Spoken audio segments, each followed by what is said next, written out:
the Olight R50 Seeker flashlight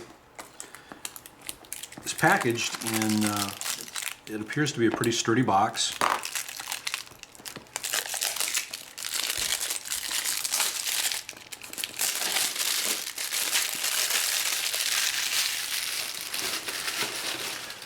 And looks like it's going to be one of these types with the magnetic closure. Yeah, here we go. Little magnetic closure on the side, pivots open. Presentation box is really well made. It's a nice feature. Obviously, some people keep the box, some people don't. In many cases, I just dispose of the box, but it is nice to have it packaged in such a nice way. I understand that the suggested retail on this light is approximately $120 USD, or United States currency. The package container has some pull tabs for the accessories. This would be accessory box based on the symbols. We have a US style plug. Obviously they distribute this in different areas, and so therefore would have a variety of different plug features for the region that you happen to be in, which would make it also good for travel, because you may need to just simply switch out the plug itself, the wall outlet plug. There is a manual as well. Get into the manual in a bit. And the light itself. Another little pull tab. Hard foam, or closely made foam on the inside, and some additional introductory information on the rear. Again, on the low setting for this light, it reportedly will project 50 lumens. The medium setting will project, well, let's go back. Low setting, 50 lumens, and will run for 50 hours. On the medium setting, 300 lumens, will run reportedly at 6 hours. On the high setting, anywhere from 800 to 1,200 lumens, and anywhere from 12 hours to 12 minutes to 130 minutes, so we're at the minute level at this point. So on the 800 lumen rating, probably somewhere approximately up to 130 lumens or 130 minutes, and at the 1,200 lumen setting, approximately 12 minutes, so relatively short run time. On the turbo level, somewhere between 800 to 2,500 lumens. This will run from anywhere from 150 minutes to, I guess, 2 minutes. We'll check on that as well. So again, packaging is very nice. It has a warranty promise of 5 years, which I just now noticed, and obviously there's some more marketing material here. The throw is reportedly at 297 meters. The again, waterproof, or the water resistance would be at up to, this would equal out to about 2 meters, or a little over 6 feet. The bulb is a Cree XHP 50 LED. The light itself is very attractive. I like the size, for the size of my hand.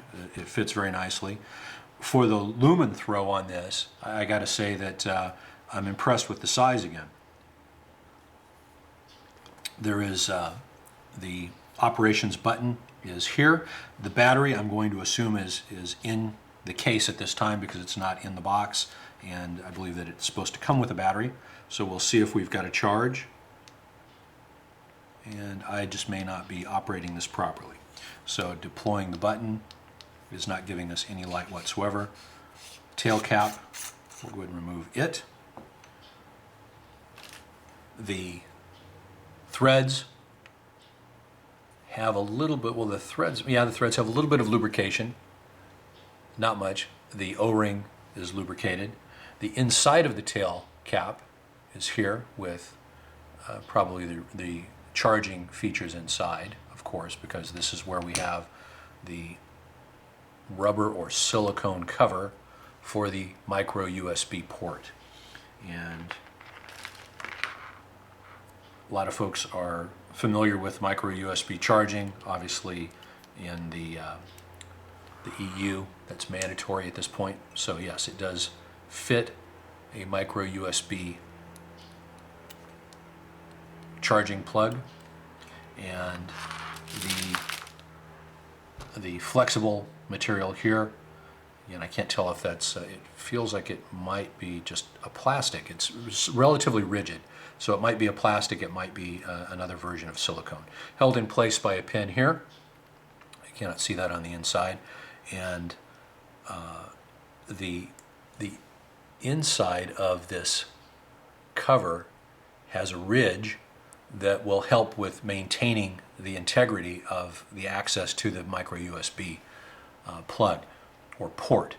So, you know, these are just very quick one-off observations on my part.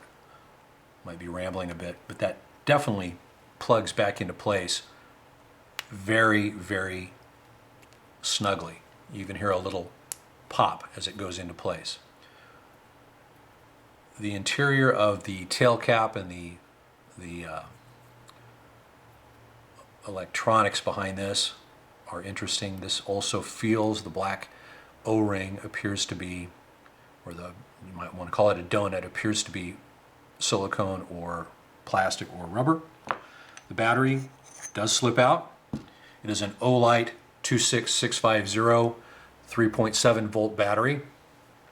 I understand when I originally received this light, I was not sure if the battery would be removable or if it would be possible to get additional backup 26650 batteries. It's my understanding, I did a little research, and Olight does manufacture separate batteries for these, and apparently there are 26650 batteries available as field replacements, which are important. They would be important to me. Not necessarily important to just anybody, but most actual, you know, end users of these light devices like to have spare batteries available, because you don't necessarily have the time to charge your light device once the battery runs down. You don't necessarily have an hour or two to just stand by while your battery is being charged or your light device is being charged. Of course, unless you have a backup or a secondary. Now, the interior of this, I'm going to go ahead and use this micro light here to illuminate this. The interior going towards the head has what appears to be, well, it does not appear to be a spring, but I do see what appears to be another plastic or silicone or rubber donut around the interior, around the perimeter of the interior near the head, going towards the light module. Again, the light does not appear to have a charge. We had the positive side in first. There is no spring retention there, and there is not a spring retention here. However, this button, I just noticed, does have a spring property to it, which helps to hold the light or hold the battery in place. The threads on this appear to be flattened style threads.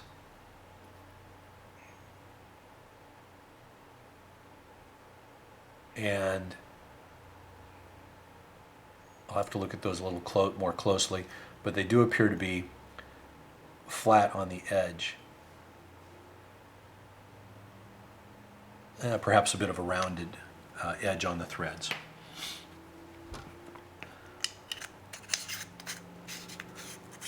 The threads for the tail cap are nice and smooth. Tolerances are relatively good for a factory light and the price point of this light. It's not necessarily, it's obviously not a custom light. And threading down the tail cap to full tightness, and let's try, okay, now it was just a matter of the tail cap not being fully engaged. There we go. With the tail cap slightly loosened, bit of a lockout feature, you might say. With the tail cap tightened all the way, we do get light. Now, the The bezel is blue in color. It's an anodized color, and there is a slight blue tint to the ring around the rubber or soft, if you will, button. That may just be plastic. I'm going to imagine that this is aluminum because it's probably not stainless steel on the blue bezel. The body, of course, is still aluminum around the bezel. Of course, this is the magnets picking up the battery. And so, just an aside, you might say.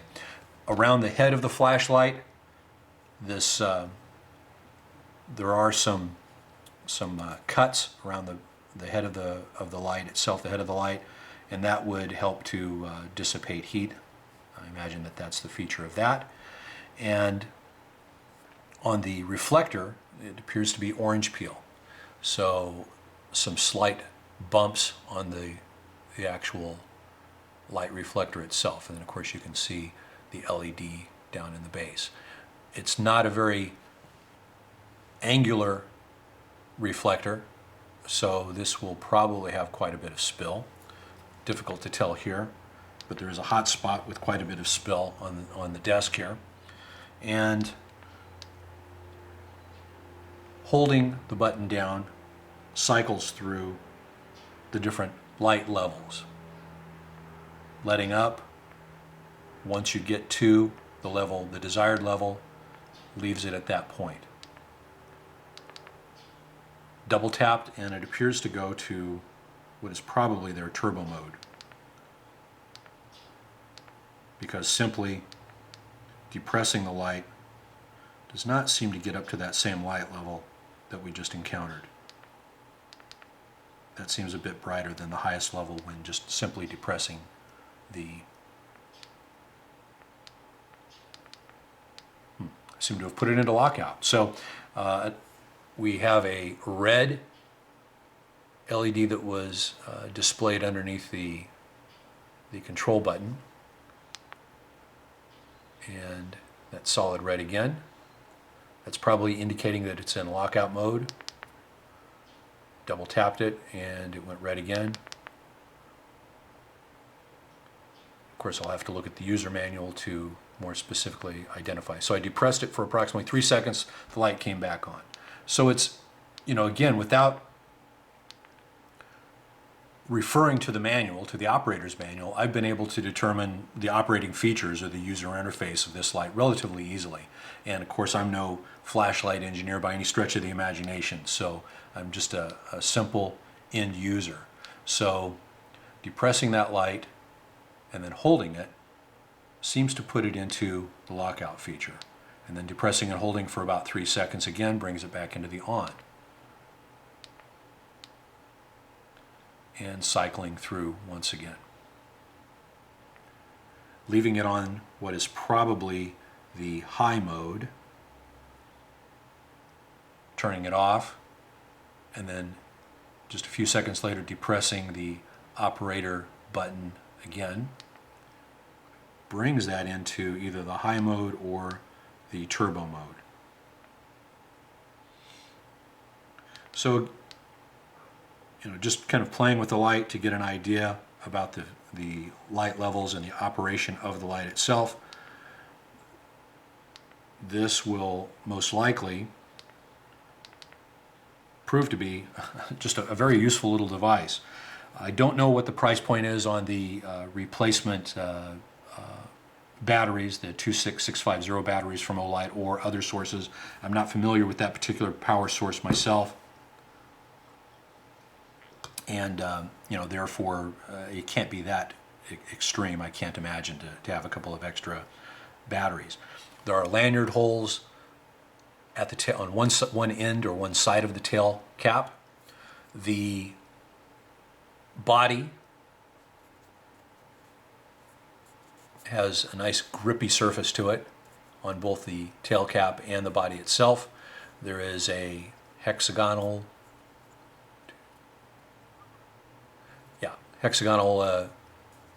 shape just behind the head.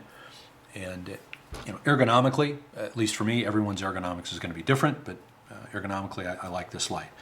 It can tail stand, which a lot of folks are interested in. I don't think that the bezel is removable to switch out to a crenelated bezel of any type. As far as the accessories are concerned, it comes with a lanyard. This is pretty par for the course right now for lights made in China that I've encountered, as far as the construction and the type and style. It also comes with a USB, micro USB charging cable, which is nice to have if you don't have very many to handle. And of course, we've got the charge plug. And of course, this, if you're not familiar with switchable plugs, this would just simply fit together like so. And now you've got your wall outlet or your wall plug for the outlet. And of course, that can be switched out depending on what region, what country, what area you happen to be in. Okay, so we'll be doing some field tests on this light.